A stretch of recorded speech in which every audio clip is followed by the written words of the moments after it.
ஏன் மாப்பிள்ளைங்க மா வணக்கம்.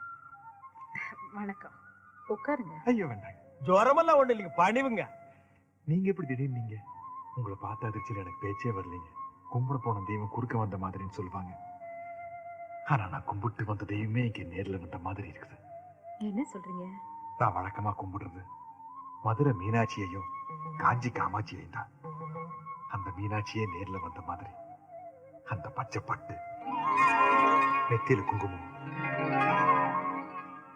கலையான அந்த முகம் இதையெல்லாம் பார்க்கும்போது மதுரை மீனாட்சியே நேர்ல வந்த மாதிரி இருக்குது.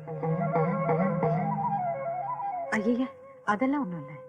இன்னைக்கு நான் ரொம்ப சிம்பிளா வந்திருக்கேன். ஐயோடா, இது சிம்பிளுங்களாம்மா? இதுலயே நீங்க தெய்வ கடாட்சமா தெரியுறீங்கம்மா. பச்சை புடவைய பார்த்த உடனே மதுரை மீனாட்சின்ட்டு ஓகே. காஞ்சி காமாட்சின்னு எதுக்கு சொன்ன? நாளை பின்ன செகப்புடவை கட்டிட்டு வரும்னு ஒரு சேஃப்டிக்கு. அடங்கப்பா, இது உலக நடிப்புடா சாமி. நாங்க இப்ப வந்ததே ஒரு நல்ல விஷயத்த பேசுறதுக்கு தான். புரியல? நீங்களும் பிரியாவும் அடிக்கடி சந்திச்சு பேசுறதா கேள்விப்பட்டேன். அஜய்யோ, அது சும்மா ஜஸ்ட் ஒரு ஃப்ரெண்ட்ஷிப்புங்க மேடம். ஏன் பதட்டப்படுறீங்க? நான் கம்ப்ளைண்ட் பண்ண வரல. பிரியா உங்களை மனப்பூர்வமா விரும்புறேன். அவ மனசுக்கு தகுந்த மாதிரி வாழ்க்கை அமையணும்னு தான் நானே நேர்ல சம்பந்தம் பேச வந்திருக்கேன். இந்த விஷயமா பேச உங்க குடும்பத்துல யாராவது பெரியவங்க இருக்காங்களா? ஏன், என்னாச்சு? ரூட்ட சொல்லாமலதான் எப்படி? என்ன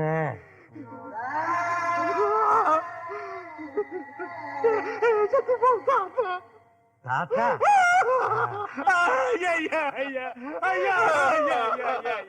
ஏமா குடும்பத்தை பத்தி கேட்டீங்க?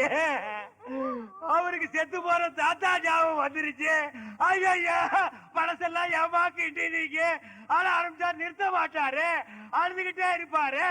ஐயோ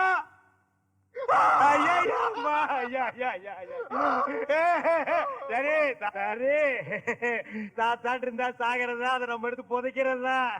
சிங்கப்பூர்ல இருக்கிறது ஒரே ஒரு தாத்தா மேடம். எங்க அப்பா அம்மா செத்ததுக்கு அப்புறம் 5 வயசுல இருந்து அவர் தான் என்ன வளர்த்து ஆளாக்குனார். பிசினஸ் எச்சட்டு ஃபேக்டரி எனக்கு தூராது புரியுது.